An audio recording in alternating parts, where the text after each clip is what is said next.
नमस्कार सर्व विद्यार्थ्यांना. हा व्हिडिओ यूपीएससीच्या विद्यार्थ्यांसाठी बनवतोय.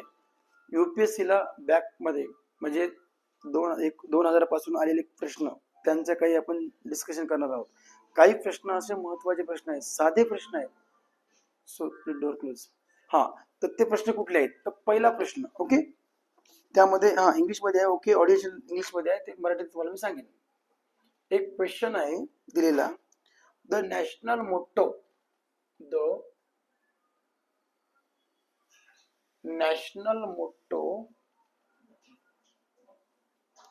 the national motto of India. हे ओटी चालू ओटी. The national motto of India Satyameva Jayate. Satyameva okay Jayate. Satyameva Jayate. inscribe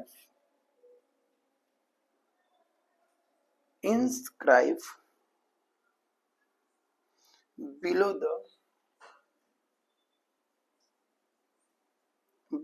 the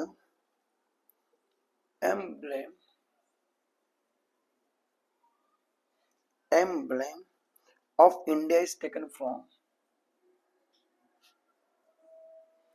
India is taken from. Okay. हा, तर क्वेश्चन काय आहे आपण समजून घ्या. हा प्रश्न काय म्हणतो, तर सत्यमेव जयते आपल्या देशाचं काय नॅशनल एक मोटो आहे की नाही.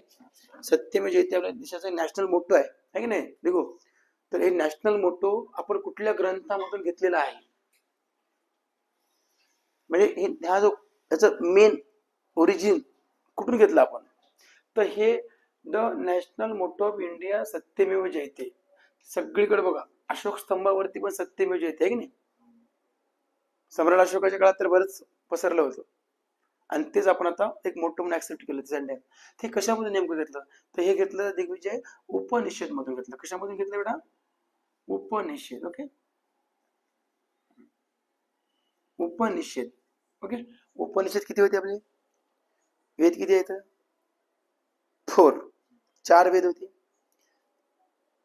4 वेद, त्याचबरोबर 108 जवळपास उपनिषद आहे की नाही. बाकीचे बरेच ग्रंथ होते. हे जे सत्यमेव जयते आपण आपल्या राज्यघटनेमध्ये कशासाठी केलं? उपनिषद मध्ये. तसं तर सम्राट अशोकांनी पण यूज केलं, बऱ्याच मागल्या सायंटिस्टनी आपल्या राज्यकर्त्यांनी ते यूज केलं.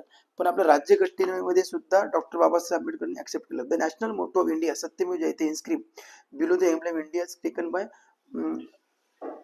मुंडक उपनिषद. हा, हे महत्वाचा पॉईंट आहे, नोट कर. मुंडक उपनिषद. मुंडक उपनिषद, ठीक आहे. मुंडक उपनिषद यामधून घेतलं, ठीक आहे. मुंडक उपनिषद. ओके, साधारणतः उपनिषद किती होते बघा. The Upanishad is a poetic verse style with 64 verse written in the form manners. It list as number of 15 मुक्त ज्ञान. टोटल किती होते? 108. त्याच्यापैकी पण डिस्ट्रीब्यूट केले 64 डिफरंट होते, जे वर्स टाईप लिहिले, वर्स टाईप म्हणजे कवितेच्या स्वरूपात लिहिले गेले. ओके, मुंडक उपनिषद मधून आपण काय घेतलं? सत्यमेव जयते हा शब्द, हा मोटो आपण घेतलेला आहे. पेन नाही सर देऊला पेन नाही.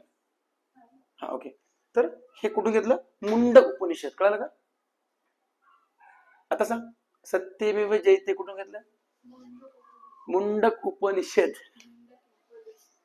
चल नेक्स्ट, माहित राहा, चांगला प्रश्न आहे.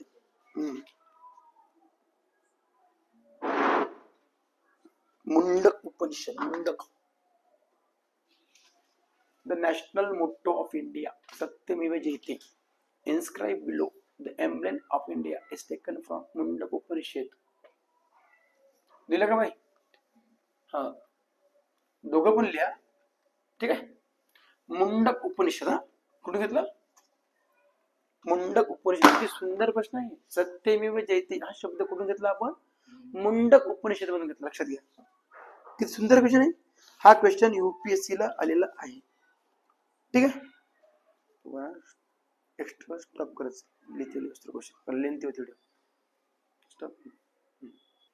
बघा मित्रांनो, आणखी एक प्रश्न आहे, युपीएससी आलेला क्वेश्चन आहे.